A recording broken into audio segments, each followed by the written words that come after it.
Hello, everyone. This is Sylvester Speaks English. Real English, real life. I'm Sylvester. Let me ask you a question.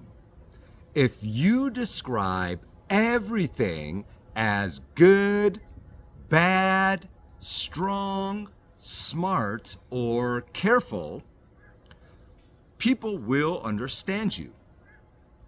But they probably won't think you are an advanced native English speaker.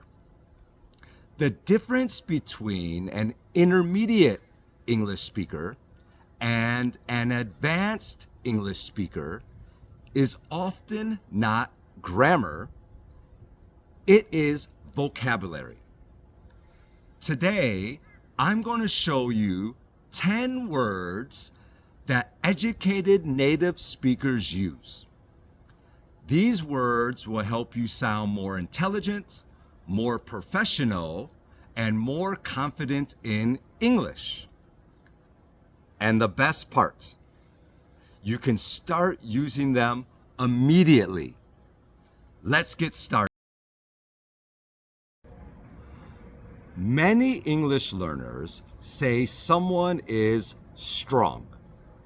But native speakers often say resilient.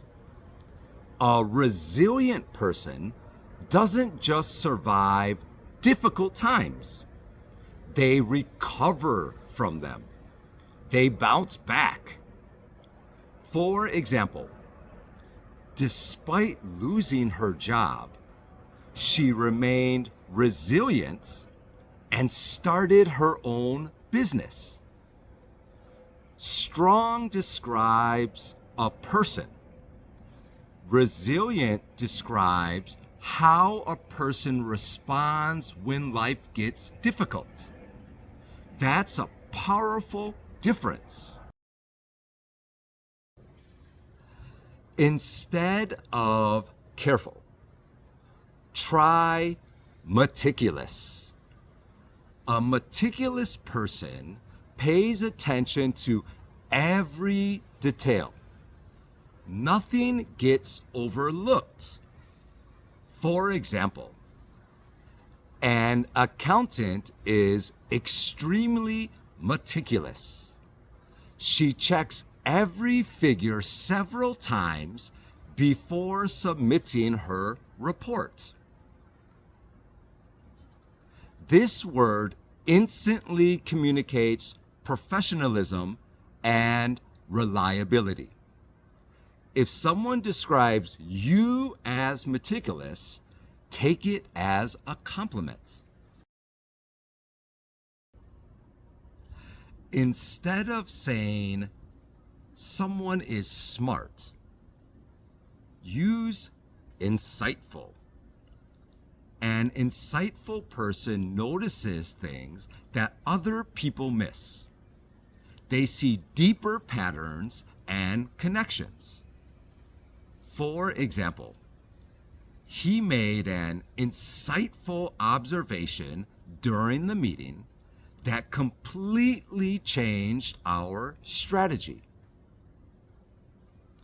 That's not just intelligence, it's understanding. Many English learners use the word practical. Native speakers often use pragmatic. A pragmatic person focuses on solutions that actually work in the real world. For example, we need a pragmatic solution, not a perfect one. This word is extremely common in business, leadership, and decision making. Instead of simply saying kind, try empathetic. An empathetic person understands what other people are feeling. They can put themselves in the other person's shoes. For example, she was very empathetic when her colleague was going through difficult times. In today's world, empathy is one of the most respected qualities a person can have. When something is unclear, ambiguous is often a better choice. It means something can be interpreted in more than one way.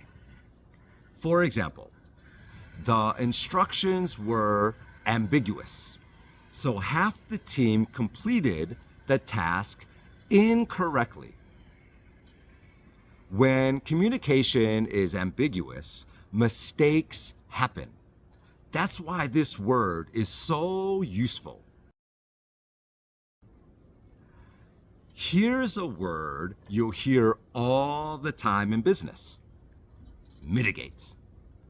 Mitigate means to reduce the seriousness of a problem or a risk. For example, we need to mitigate the risks before launching the product. You may not be able to eliminate a problem completely, but you can often mitigate it. That's a very professional way of thinking. Inherent means naturally existing as a part of something. It's built in. It's part of the package. For example, there are inherent risks in any investments. The risks aren't optional. They come with the territory. That's what inherent means. Instead of saying smarts plan, use strategic. A strategic decision is carefully designed to achieve a long-term goal. For example, opening a branch in Singapore was a strategic move. Successful people don't simply react, they think strategically. And that's exactly why this word is so powerful.